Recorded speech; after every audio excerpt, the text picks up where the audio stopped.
नमस्कार, मैं doctor Rohit Kumar Barra, assistant professor department of chemistry, government Shyama Prasad Mukherjee महाविद्यालय सीतापुर, सरगुजा। आज यहाँ पे हम एमएससी केमिस्ट्री फोर्थ सेमेस्टर के fourth paper photo inorganic chemistry, जिनका लास्ट यूनिट 5 के तहत टॉपिक फोटोलिसिस ऑफ वाटर पढ़ेंगे। और वाटर के अंदर फोटोलिसिस ऑफ वाटर के अंदर उनका definition, chemical process and mechanism of photolysis of water के बारे में यहाँ बताएंगे। यह मेरा पहला लेक्चर है और इस पहले लेक्चर में हम फोटोलिसिस ऑफ वाटर के बारे में बताएंगे। तो सबसे पहले बताना चाहूँगा कि photolysis means, photo means light होता है और लिसिस मतलब ब्रेक डाउन होता है। यहाँ पे जब जल का जो होता है ब्रेक डाउन होता है तो वह हाइड्रोजन और ऑक्सीजन गैस जो होता है रिलीज करता है। लेकिन एक सामान्य प्रोसेस नहीं है, ये पूरे प्रोसेस जो होता है फोटोसिंथेसिस के अंतर्गत होता है। फोटोसिंथेसिस 2 टाइप्स का होता है, एक लाइट रिएक्शन होता है, दूसरा डार्क रिएक्शन। तो लाइट रिएक्शन के अंतर्गत ही हमारा फोटोलिसिस ऑफ वाटर होता है। और इसमें हम देखते हैं कि सामान्य तौर पे जब लाइट जो होता है, क्लोरोफिल के जो पिगमेंट्स होते हैं उनके द्वारा लाइट एब्जॉर्ब हो जाता है और क्लोरोफिल एक्टिवेट हो जाता है। और जैसे ही क्लोरोफिल एक्टिवेट होता है तो उसमें जो लाइट एनर्जी जो होती है वो केमिकल एनर्जी में जो होता है कन्वर्ट हो जाता है। और केमिकल एनर्जी में कन्वर्ट होने के कारण वह हाइड्रोजन और ऑक्सीजन गैस में परिवर्तित कर देता है। साथ ही साथ हम यह भी देखते हैं कि यहाँ पे जो कार्बन डाइऑक्साइड जो गैस होती है वह कार्बोहाइड्रेट के रूप में परिवर्तित हो जाती है। तो इस प्रकार से हम सामान्य तौर पे देखें तो फोटोलिसिस ऑफ वाटर के अंतर्गत लाइट की प्रेजेंस में वाटर मॉलिक्यूल जो होता है हाइड्रोजन और ऑक्सीजन में जो होता है परिवर्तित हो जाता है, जिसको हम फोटोलिसिस ऑफ वाटर कहते हैं।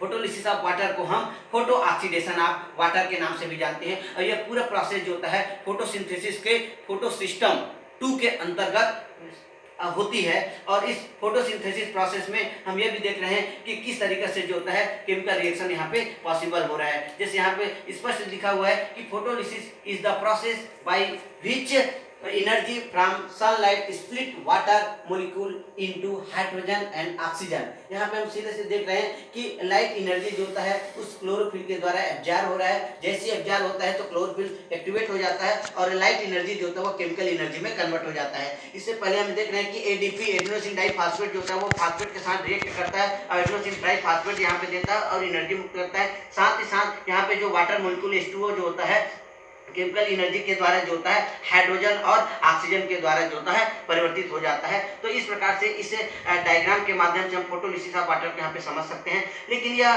प्रोसेस जो होता है इनमें जो मुख्य रूप से अन्य आयन जो भूमिका निभाते हैं उसमें मैग्नोप्रोटीन होते हैं। मैग्नोप्रोटीन जो होता है वो फोटोलिसिस ऑफ वाटर में जो होता है वो सहयोग करता है और इसमें जो कोफैक्टर के रूप में जो कार्य करते हैं वो manganese ion and chloride ion होते हैं। साथ ही साथ हम यहाँ पे ये भी देख रहे हैं कि किस तरीके से फोटो सिस्टम 2 में जो होता है यह प्रोसेस होती है। इनके अलावे ये जो फोटोलिसिस ऑफ वाटर को सबसे पहले रॉबिन्सन हिल नामक वैज्ञानिक ने सबसे पहले डिस्कवर किया था 1937 में। इन्होंने डिमॉन्स्ट्रेशन के द्वारा बताया कि वास्तव में जो प्लांट जो होता है वह कैसे जो होता है ऑक्सीजन जो होता है रिलीज करता है एटमॉस्फेयर में और कार्बन डाइऑक्साइड जो होता है शुगर में जो होता है कन्वर्ट हो रहा है। तो इन्होंने एक डिमॉन्स्ट्रेशन के द्वारा देखा।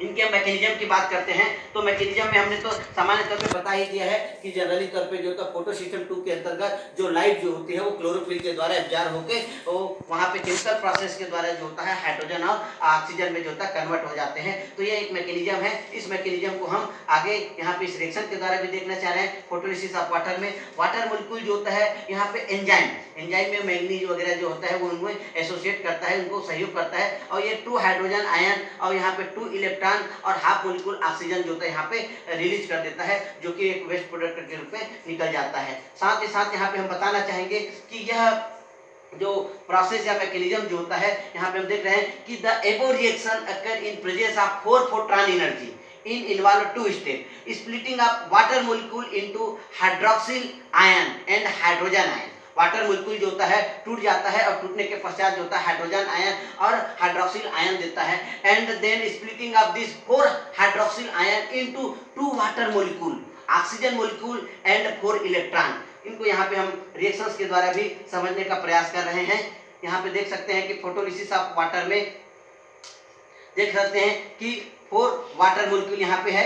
जब 4 वाटर मॉलिक्यूल लेते हैं तो यहाँ पे 4 हाइड्रोजन आयन रिलीज हो रही है और 4 हाइड्रोक्सिल आयन रिलीज हो रही है। जब वह NADPH के साथ जब वो रिएक्ट करता है उनकी प्रेजेंस में तो वो 4 हाइड्रोक्सिल आयन देता है, साथ ही साथ 4 इलेक्ट्रॉन के प्रेजेंस में वो ऑक्सीजन और 2 वाटर मॉलिक्यूल यहाँ पे रिमूव कर रहे हैं। और ये जो प्रोसेस जो होता है वो फोटो सिस्टम सेकेंड के अंतर्गत हो रही है। Splitting of water is catalysed bye enzyme perhaps photo system second. हम यहाँ पे देख रहे हैं कि इस डायग्राम में भी देख रहे हैं कि किस तरीके से क्लोरोफिल के अंदर के मैकेनिज्म को हम यहाँ पे बताना चाह रहे हैं। कि देख लीजिए यहाँ पे लाइट है, लाइट जब यहाँ पे आता है तो यहाँ पे देख सकते हैं कि फोटो सिस्टम 2 जो होता है, ये जो पूरा ग्रीन वाला एरिया जो होता है वो क्लोरोफिल है। क्लोरोफिल मॉलिक्यूल इसके अंदर पाए जा रहे हैं जो कि पार्टिकल के रूप में है। और ये जैसे ही लाइट को एब्जॉर्ब करता है तो वह एक्टिवेट हो जाता है। एक्टिवेट होने के पश्चात ये लाइट एनर्जी जो होता है फोटो सिस्टम 2 के अंदर जो होता है वो केमिकल एनर्जी में परिवर्तित हो जाता है। और केमिकल एनर्जी में जैसे ही परिवर्तित होता है वो फोटोलिसिस के द्वारा देख रहे हैं कि 4 इलेक्ट्रॉन यहाँ से निकल रहा है। और देखिए कि 2 वाटर मॉलिक्यूल जो होता है किस तरीके से जो होता है 4 हाइड्रोजन आयन और ऑक्सीजन में जो होता है परिवर्तित हो रहा है। तो इस प्रकार से हम देख रहे हैं कि ये जो पूरा मैकेनिज्म जो होती है वो क्लोरोफिल के अंदर फोटो सिस्टम सेकेंड में ही पाई जा रही है। और सामान्य तौर पे देखा जाए तो ये फोटो सिस्टम का फोटोसिंथेसिस का ही एक हिस्सा है जिसमें वाटर मॉलिक्यूल जो होता है हाइड्रोजन और ऑक्सीजन में परिवर्तित हो रही है। तो इस प्रकार से ये हमारा टॉपिक जो होता है फोटोलिसिस ऑफ वाटर जो होता है, इस प्रकार से हम यहाँ पे डायग्राम के माध्यम से केमिकल रिएक्शंस के माध्यम से आपको बताने का प्रयास किए हैं। निश्चित ही यह आज का टॉपिक जो था आपको अच्छा लगा होगा। धन्यवाद, नमस्कार।